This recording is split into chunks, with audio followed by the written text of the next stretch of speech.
Hey everyone, Omri here and welcome to another video. Today I'd like to talk about success, or the definition of success, as it pertains to yoga practice. What's a successful yoga practice? Is it a yoga practice that follows certain standards, traditions?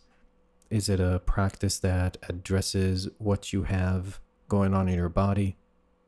Is it a practice that incrementally improves, or rather maintains? How do you define a successful class? Is it about the teacher? Is it a great teacher? Is it a feeling that you get after class that everything was in the right place? Over the years, my definition of a successful class has definitely changed. At one point, I remember my definition of success was that the teacher is great, and I had a great class, and I was strong, and I achieved everything I wanted to achieve, and I felt empowered. But in the last couple of months especially, now that the paradigm has shifted, and we're all practicing very differently than what we used to, I'm looking at my students, and I can see on them the gamut of emotions and feelings that they have about the practice. Some of them have a great time. Some of them really struggle. Some of them are always smiling. Some of them are very observant and keen. Some of them are a little less. They're a little bit more loose. I think it's important to understand that as a yoga teacher, I think that success in a class is when you leave feeling that you've learned something. It doesn't necessarily have to be a great, beautiful, wonderful lesson. It can also be a painful lesson. It could be don't do a certain something, or be patient, or notice if you were so distracted during class and wasn't able to focus that you really didn't get much out of it. But whatever it is, understand that definition of success is different from person to person. It's very important to acknowledge that. It's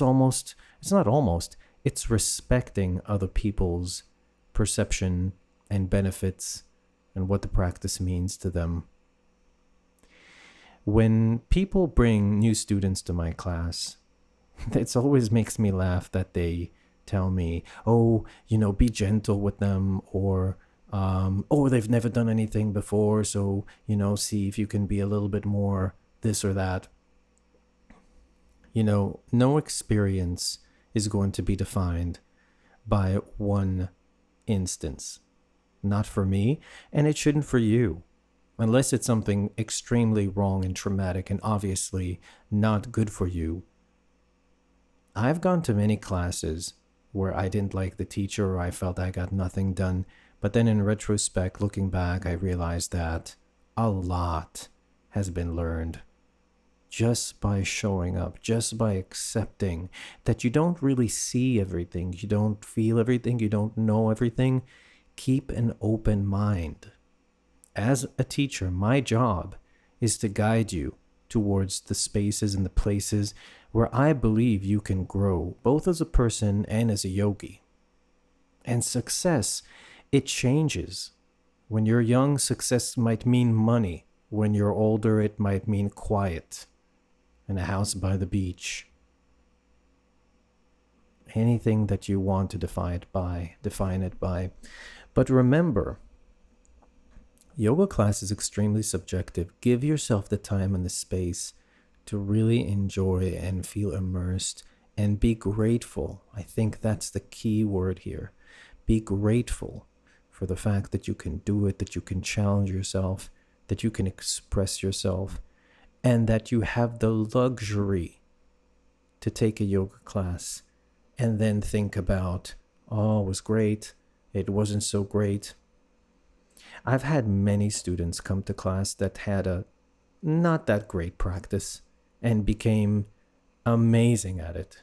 And I've had a lot of students who came in with everything you could imagine working for them: flexibility, strength, a background in gymnastics or dance, and they just couldn't get inspired by it. They needed something that serves them in a very specific way. Sometimes they even needed their ego stroked more than I was willing to do.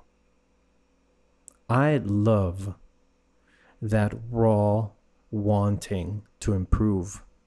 That to me says everything. When you show up to class, it doesn't matter what level you are. If you are willing to put in the work and come out on top that day, even if it's just a half inch, in my mind, that is a successful class.